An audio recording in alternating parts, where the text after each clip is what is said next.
फेमिनिस्टों को चैन नहीं है, पुरुषों के हर क्षेत्र में घुस रही हैं और हमारी नौकरियां छीन रही हैं। सॉफ्टवेयर इंजीनियरिंग से लेकर मैकेनिकल और इलेक्ट्रिकल तक हर जगह घुस चुके हैं। और तो और कुछ तो गमलों में टमाटर उगाकर अन्नदाताओं के पेट पर लात मारने पे तुली हुई हैं। इसरो वालों ने और सर पर चढ़ा रखा है, उन्होंने रॉकेट पकड़ा दिया कि बहन तुम चंद्रयान भी छोड़ लो। पुरुष जाए तो जाए कहाँ, करे तो क्या करे। पुरुषों ने सेंधमारी के लिए, बच्चों को दूध पिलाने के लिए कुछ निंजा तकनीकें ट्राई की, पर वो टिकटॉक के वीडियो से बाहर चल नहीं पाई और हम वहां सेंधमारी करते करते रह गए। हमने हाथ खड़े कर दिए कि आओ बहन, तुम ही बच्चे भी पालो, तुम ही घर भी संभालो, तुम ही ट्रेन भी चलाओ, जहाज भी उड़ाओ, खेती भी करो और हमारी जान भी मारो। जी हाँ, जान ही मारने की बात की है, कुछ और ना समझे, भले ही श्रुति सम समानार्थक शब्द हों। आनंद आ रहा है। नीले ड्रम से यदि बचना चाहते हैं तो 10 लोगों को ये वीडियो भेजें और लाइक और सब्सक्राइब तो कर ही ले, वरना भगवान ही मालिक है। आजकल पुरुषों के एक अति एक्सक्लूसिव डोमेन में महिलाओं का पदार्पण हो चुका है। दहेज के लिए हत्या, ऑनर के लिए हत्या, अपने प्रेम के लिए दूसरे की हत्या, दूसरे के प्रेम के लिए अपनी हत्या, मित्र के प्रेम के लिए दूसरे की हत्या, जमीन के लिए हत्या, मोमो की चटनी पहले ना देने के लिए दुकानदार की हत्या, महिंद्रा थार खरीद लेना, अमित शाह के समय में नक्सली हो जाना, मोदी के समय में पाकिस्तानी हो जाना, ट्रंप के समय में इलॉन मस्क हो जाना आदि पुरुषों का एरिया हुआ करता था। अब इसमें मुस्कान, प्रगति, रेखा, किरण, रवीना, रमा, कविता जैसों का पदार्पण हो चुका है। सोनम गुप्ता पहले बेवफा थी, अब हत्यारन हो गई। नेहा पहले घर वालों को कोई नाम नहीं सूझता था तो वो नाम हुआ करती थी, अब वो चाकू लेकर घूम रही है। मुस्कान ने तो जो बवाल काटा है, अचार बेचने वाली महिलाएं अब नीले ड्रम का व्यवसाय करने लगी हैं और सीमेंट कंपनियों का स्टॉक जो है ऊपर चला गया और मोदी जी समझ रहे हैं उनके 11 वर्षों में ढांचागत विकास के कारण ऐसा हुआ है।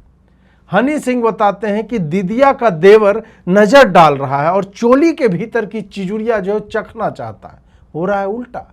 किरण अपने दीदी के देवर से योजनाबद्ध तरीके से प्रेम का ढोंग रचती है और जब चिजुरिया चखने का टाइम आता है तो उसे अपने प्रेमी अनुराग के साथ मिलकर निपटा देती है।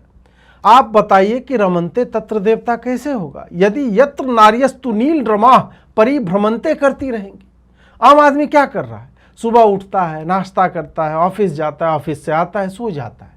ऐसा करते हुए कुछ पैसे जोड़ता है, माता पिता को साथ रखना चाहता है कि शिवानी कहती है या तो माँ बाप के साथ रह लो या मेरे साथ शहर में। पति मना करता है तो विवश होकर उसको हत्या करनी पड़ जाती है, क्योंकि कितना सहेगी नारी। पहले ये सब काम पति लोग किया करते थे कि मेरे माँ बाप की सेवा नहीं करोगे, बेल्टे बेल्ट मारकर चमड़ी एकदम सुझा देते थे। पहले पति का एरिया था कि दहेज में मोटरसाइकिल काहे नहीं लाई, ये लोग कैरोसिन और भक्क से आग लगा दिया। उधर जल रही है, चंद्रकांता हो रहा है और वो सोच रही है कि साले के पास बाइक में डालने का पेट्रोल तो है नहीं, बाइक हमारे बाप दे भी देंगे तो करेगा क्या, यही किरासन तेल ही डालेगा। पुरुष लोगों ने वैवाहिक हत्याओं के आर्ट को परफेक्ट कर लिया था। कभी भी ऐसे नहीं मारते थे कि लगे आत्महत्या नहीं की है, गले में साड़ी फंसाकर खींच दिया भाई और बाप के साथ मिलकर। इसमें कभी कभी माँ और बहन भी साथ दे दिया करती थी। आप कहेंगे प्रातः स्मरणीय श्री अजीत भारती जी ब्रो, साड़ी तो बर्बाद हो जाएगी ऐसे में। आप समझे नहीं, साड़ी तो लड़की की है ना, और ननद यदि थोड़ी भी बुद्धिमती हुई तो उसे प्रेस करके किसी विवाह में किसी और संबंधी को ब्लाउज पेटीकोट के साथ लहठी और सिंदूर का सेट लगा करके दे देगी। देखिए, अपनी भाभी तो मर ही गई, किसी और को ही सिंदूर साड़ी जो चला जाएगा। पुरुषों ने वैवाहिक हत्या में PhD कर ली थी, फिर ये कला स्त्रियों तक कैसे पहुंची, उस पर जब मैंने शोध किया तो पाया कि जब भी कोई भाई अपनी पत्नी की आत्महत्या के लिए किरासन तेल या साड़ी का जुगाड़ कर रहा होता है तो घर में बहनें और माएँ साथ दे रही होती हैं। वहीं से ये तकनीक जो है बाहर चली गई। अब फेमिनिज्म में लड़कियों ने कहा कि बहुत सह लिया, बहुत बहनें मारी गई हैं, अब होगा न्याय। जैसे कि वकील, जज, पुलिस मिलकर 3 महीने के विवाह में आधी संपत्ति और 2 करोड़ रुपया एलिमनी वाला न्याय तो कर ही नहीं रहे थे। लौंडे आतंकित हुए घूम रहे थे जब अतुल सुभाष वाला केस हुआ। भाई सब कुछ बताकर चला गया, पर जज लोग नहीं मान रहे। उन्हें लग रहा है कि ये कन्फेशन थोड़े, ये तो यूट्यूब का कोई वीडियो है।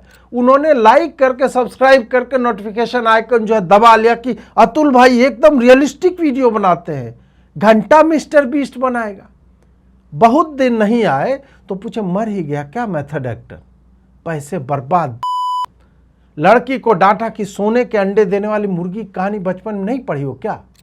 वो तो छोड़ो, सिद्धार्थ से गौतम बुद्ध बनाने वाली कन्या वाली भी कथा नहीं सुनी कि वीणा के तार को इतना भी टाइट मत करो कि टूट ही जाए, और इतना भी ढीला मत छोड़ो कि उससे सुर ही ना निकले। उसका ज्ञान प्राप्त हो गया गौतम बुद्ध को। लड़की का मुंह देखकर नहीं लगा कि उसने ये सब पढ़ाई की होगी। जज साहब ने समझाया कि मार ही दोगी क्या? फिर बोले कि चलो ये तो मर गया, पर अगली शादी जब करना तो लौंडे को प्रताड़ना में इतना डीप मत ढकेल देना कि वो पूरी फिल्म की स्क्रिप्ट, रिसर्च, वीडियो सब ऑनलाइन ओपन सोर्स डाल करके मर जाए। आप सब तो जानते हैं कि कितनी सैलरी होती है जजों की। जज साहब का खुद का विवाह इसी चक्कर में हुआ होता है कि जज है, सब्जी से लेकर रिफाइंड तेल तक लोग ही पहुंचाते हैं, और बाकी बेल देने के लिए तो पैसे मिलते हैं, सो अलग है। और यदि लकी रहे, चंद्रमा का चूरन जो है फांक रखा हो, तो घर से 150 करोड़ के नोटों की बोरियां तो मच्छर भगाने के लिए नौकर लोग फूंक देते हैं। पहले तलाक हो जाया करता था, 20 साल रहे, फिर लगा कि रीना जो है सही नहीं है, किरण में फ्यूचर है। नम्रता सही नहीं, करीना में फ्यूचर है। अब किरण भी सही नहीं लग रही, फ्यूचर गायत्री में है। फिर तलाक के सिस्टम से लड़कियों का विश्वास उठ गया कि जब काचा बादाम पे 30 सेकंड नाच कर ब्रांड डील्स मिल जाती हैं, तो विवाह करके सास ससुर से झगड़ के 10 साल प्रताड़ना सह के तलाक के पैसे क्यों पाना? ये तो 3 साल या 3 महीने में भी हो सकता है, यदि वकील और जज सही मिले। ऐसी कन्या लोगों ने ये सोचा कि यार जैसे हर महीने अलग ब्रांड डील मिल जाती है, वैसे ही क्या लड़का स्वाइप नहीं हो सकता? पर इस बढ़िया कार्य के लिए मर्चेंट नेवी का अफसर या एआई कोडर तो सहमत नहीं होगा। इस पर तो राज कुशवाहा या साहिल शुक्ला जैसे शक्ल वाले लौंडे ही सहमत होंगे, जो अपनी प्रोफाइल में ये लिख के घूमते हैं, यदि हैंडसम होना अपराध है तो मुझे जेल में डाल दो। अब ये क्या बात हुई कि विवाह के बाद सास ससुर के साथ रहना होगा? ऐसे में पति के ऑफिस जाने पर संदीप से कैसे बातें होंगी? ऐसे में साहिल या राज बाइक पर कैसे घुमाएगा? कम होते सेक्स रेशियो के दौर में कोई लड़की यदि मून लाइटिंग कर रही है, 2 लौंडों का भला हो रहा है, दोनों घरों में शांति है, लौंडा भी शांति में है, तो इसमें भसड़ क्यों मचाने की? नहीं, हमारे साथ तुम रहो, जाने की बात ना करो। ये सब फिल्मों में होता है। ये पहले बताना था ना कि तुम यार अनाथ नहीं हो, क्योंकि आजकल 30 साल के किस लड़के के माँ बाप जीवित होते? पहले तो ये सब नहीं बता के धोखे से विवाह किया, अब कह रहा है कि सुबह खाना बनाना होगा, जबकि मैंने जीवन में रील और बनाने के अलावा कोई कार्य किया ही नहीं है। वहां वो रिंग लाइट मंगवा रही, यहाँ बुढ़ा कह रहा है दूध ला दिया बहू, चाय बना दो। चाय बनाने के लिए कौन विवाह करता है? बुढ़िया अलग ताने मारती कि आज चाय मिलेगी या मंदिर जाकर पी लूं। तू पी ले अम्मा मंदिर जाकर के चाय, यहां मेरा चाइनीज माइक काम नहीं कर रहा, और तेरे बेटे को बोला था कि डीप क्लीवेज वाली ब्लाउज लाओ, ये पूरा ही ढक दिया है। ऐसे में व्यूज कैसे आएंगे? यहां घर में कंटेंट क्रिएटर आ गई है और किसी को चिंता ही नहीं। किसी दिन कान फिल्म महोत्सव की सीढ़ियों पर जब धकियाई जाऊंगी ना, तब इन्हें पता चला मैं कौन हूं। ऐसे में किसी दिन नीला ड्रम ले आई, क्या बुरा हो गया? मेरा मत है कि जब पुरुषों के व्यवसायों का इतना अतिक्रमण हो ही रहा है, तो एक तरीका तो ऑक्सीजन सिलेंडर वाला भी है। No country for old man की जगह स्थिति अब no country for young man वाली आ गई।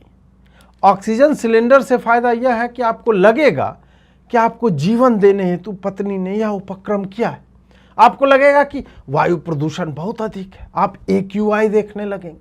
फिर पत्नी सिलेंडर लेकर आएगी, आप पूछेंगे बेबी मास्क कहाँ है?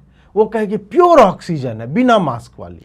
माथे पे पाइप लगाएगी और ऑक्सीजन जो फेफड़े को बाईपास करके सीधे मस्तिष्क में पहुंचेगा, और आपकी आंखें जब खुलेगी तो वहां केवल उजाला होगा। क्या है कि चाकू, सीमेंट, गड़ासा, रस्सी, विष, सब पुरानी चीजें हो गई। आप किसी की हत्या भी करें और चर्चा ही ना हो, क्या मतलब है? अब राजा रघुवंशी की ही बात देखिए कि चर्चा में कैसे आया। पहले जब गायब थे तो कोई वैसी बात नहीं थी, फिर आया ट्विस्ट कि शव तो मिल गया पर पत्नी गायब है। फिर पत्नी बाहर आई, पुलिस ने कहा कि सुपारी दे दी थी, जबकि देने को पूरा पान दे सकती थी, पर इतनी जल्दी गहने बेचकर पैसों का प्रबंध नहीं हो पाया तो सुपारी ही दे दी। फिर नया ट्विस्ट आया कि मुस्कान की ही भांति सोनम भी प्रेग्नेंट है, ये बातें हमें हिंदी मीडिया बता रही है। शीघ्र ही वो गर्भस्थ शिशु से अल्ट्रासाउंड के माध्यम से बात करके बाप का भी नाम पूछकर बता देंगे। हिंदी मीडिया को जब तक नई सोनम न मिल जाए तब तक वो सोनम गुप्ता बेवफा है लिखने वाले को खोज लाएगी और बताएगी कि दोनों सोनम एक ही हैं। समाज जो है इस संदेश को डिकोड नहीं कर पाया। साथ ही आप देखिए कि सोनम हो या मुस्कान, उसने क्या किया अपने पतियों के साथ। वो चाहती तो उसे तड़पा कर आत्महत्या करने को विवश कर सकती थी, जैसे अतुल ने किया या अन्य लोगों ने किया, पर उसे भी पता था कि भारतीय न्यायपालिका अत्यंत क्रूर है। उसने जब सोचा कि कल को वो कोर्ट जाएगी तो वकील, पुलिस, जज का नेक्सस उसे कैसे सेटलमेंट कराने के नाम पर दूसरे शहर के कोर्ट में उसके पति को हर सप्ताह बुला बुलाकर मानसिक रूप से प्रताड़ित करेगी। अतः उसने यह पाप अपने सर पर लिया कि 2 कुल्हाड़ी मारो, साला बात ही खत्म। और कितनी अच्छी बात है कि उसने मुस्कान की तरह सीमेंट और ड्रम का सहारा नहीं लिया, ना ही उसने सांप से कटवा कर मारा। उसने कहा कि मेघालय वाले के यहाँ छोड़ देते हैं, वो लोग अपना देख लेंगे क्या करना है। वो इस चक्कर में होगी कि उधर तो लोग को ही खा जाते हैं। कोई राजा को ले जाएगा, चमड़ी उतार कर नमक छीट करके खा जाएगा। ऐसा नहीं हुआ, क्योंकि ये सब व्हाट्सएप पर मतिभ्रष्ट रेसिस्ट लोग पूर्वोत्तर को अपमानित करने हेतु प्रपंच फैलाते हैं। राजा का शव मेघालय पुलिस को मिल गया और हत्यारे भी 15 दिन में पकड़ लिए गए, वरना मोदी जी के लुक ईस्ट में तो सोनम ने ग्रहण लगा ही दिया था। लौंडे आतंकित हैं कि ब्याह नहीं करेंगे, बैकग्राउंड का पता लगा लेना चाहिए। मैं तो पूछूंगा तुम्हारा पास्ट क्या है। भाई कहीं वो पलट के तुम्हारा पास्ट पूछ ले तो हाथ देख लेगी, साला 7 बार नस काट के सिलाई कराए घूम रहे हो और पास्ट पता करना इनको। भाई अपना इतिहास देखो। कल ही बेंगलोर में शंकर ने पत्नी मनसा पे संदेह के आधार पर उसका सर काटा और हाथ में लेकर पुलिस थाने पहुंच गया। कितनी नेहा को, प्रिया को, गुड़िया को हर दिन मारा जा रहा है। ये बात और है कि इसके 10 गुना लड़कियां वापस नेहा, प्रिया, गुड़िया नाम से सुशोभित कर दी जाती। ये लड़कियां तमाम अभिषेक, अमित और विकास जैसों के अनुपात में बढ़ती ही जा रही। खैर ये विषयांतर हो गया। पुरुषों के लिए यह गोला अब रहने योग्य नहीं रहा। आप उन पुरुषों के बारे में सोचिए जिनके बाप उन्हें पढ़ा लिखा कर 30 लाख रुपया और एक 4 चकवा यानी 4 चक्के वाली कार देने के लिए तैयार रहते थे, और वो लौंडा किसी कन्या के चक्कर में पड़ के पूरे दहेज का सत्यानाश कर देते थे। ऐसे लौंडों ने ही समाज में एक पूरे व्यवसाय पर कुठाराघात किया। पहली बहू से पूरा दहेज नहीं मिल पाता था तो उसे जला देते थे, फिर लड़के का दूसरा विवाह हो जाता था, वहां से कुछ मिल मिलाकर इन्वेस्टमेंट जो है निकल जाता था। बाबूजी भी चौड़ में किया, भाई बेटे को इतने में ब्याह दिया, बहू भी जलने से बच गई। अब ये सब जब थमने लगा तो इन लड़कियों ने ये नया तोता पाल लिया है कि प्रेमी के साथ मिलकर पति की हत्या कर देनी। इन्हें लगता है बच जाएंगे और पुलिस को शक भी नहीं होगा, क्योंकि इतने लोग हैं भारत में, 1-2 कम हो ही जाए तो क्या होगा। अरे मुंबई लोकल थोड़े है कि सालाना 1200 मर रहे हैं और किसी का ध्यान नहीं जाता। एक दिन में एक ही ट्रेन में 5 मर गए तो याद आया, अरे वो गेट लगा देना चाहिए था। देखिए नारीवादी तो मैं भी हूँ और समानता की बातें मैं भी करता हूँ, पर इसका मतलब ये थोड़ी है कि आप लोग ये चाकू छुरी लेकर के निकलने लगोगे। ठीक है लौंडे आप लोग पे एसिड फेंक देते हैं, पर यह क्या कि आप विवाह की योजना ही इसलिए बनाने लगो कि इसको मारकर इसकी सरकारी नौकरी ले लूंगी, फिर प्रेमी के साथ विवाह करके लाइफ सेट हो जाएगी। ऐसे अथूकनीय सूरत वाले के साथ कितने दिन गुजार लोगी। हमारे हैंडसम मित्र मिस्टर सिन्हा ने कहा कि बेकारी फेयर एंड लवली लगा रहे थे, जबकि मेरा मानना है कि सिन्हा जी की आंख की पलकों के अलावा ऐसी कौन सी जगह है जहां चेहरे पे है कि वहां आप फेयर एंड लवली लगा ले पाते होंगे। खैर फेमिनिज्म में सब एक लिमिट तक ठीक लगता है। ओपन माइक में पितृसत्ता को लताड़ते हुए 2 कविता पढ़ दीजिए। थोड़ा विद्रोह कर दिया, पति को मार दूंगी पर खाना नहीं बना पाऊंगी। छोटे कपड़े पहन लिए पर उसे खींच कर लंबा करते हुए घूम रहे हैं। सिगरेट पी लिया कि कूल लगूंगी। दारू पीकर पूरे पब में उल्टी कर दी। माँ बहन की गाली देते हुए एकदम वीडियो पे वीडियो निकाल रही हैं। ये सब महिला सशक्तिकरण है। ये सब चीजें कहाँ पुरुषों के बने बनाए मार्केट में घुस रही हैं और पकड़ी जा रही हैं। पुरुषों को देखिए कि किरासन तेल डालकर जला भी देते हैं और दूसरा विवाह भी कर लेते हैं, और बच्चों को भी ये कहते रहते वो तो खुद पागल थी, खुद ही जलकर मर गई। पुरुष भी अपना गेम जो है बड़ा कर रहे हैं कि गर्दन काटकर पुलिस स्टेशन जाऊंगा चैलेंज। ये सब छोटी बातें हो गई कि घर की बालकनी से ढकेल दिया, ट्रेन के आगे कुदवा दिया, छोटे छोटे टुकड़े करके नदी में बहा दिया। कुछ दिन ऐसा ही चलता रहा तो IMF वाले लोन न देने लगे, क्योंकि एक पूरी इंडस्ट्री उभर रही है और इसमें रीयूजेबिलिटी भी है। पाकिस्तान को जब AK-47 के लिए दे सकते हैं तो एक चाकू से तो आप कई बार काट सकते हैं। तो कोई बंदा 50,000 का लोन ले ले और व्हाट्सएप के थ्रू ऐसे लोगों को रेंट पे चाकू, रस्सी, दुपट्टा, लौंडे आदि उपलब्ध कराता रहे, तो संभव है कि एक दिन राहुल भाई की किसी वीडियो में उसका इंटरव्यू भी आ जाएगा। भैया बिजनेस तो बिजनेस होता है। पाकिस्तानी एंकर कहती थी कि इनफॉर्मल इकॉनमी भी GDP में जुड़ती है। आप लोग भी मेरी इनफॉर्मल इकॉनमी में जुड़ना चाहते हैं तो इन नंबरों के माध्यम से लोन देते रहिए। लाइक और सब्सक्राइब कीजिए। रोस्ट का दौर जो है लौट रहा है, नोटिफिकेशन ऑन कर दीजिए। जुड़ने के लिए बहुत बहुत आभार। नमस्कार।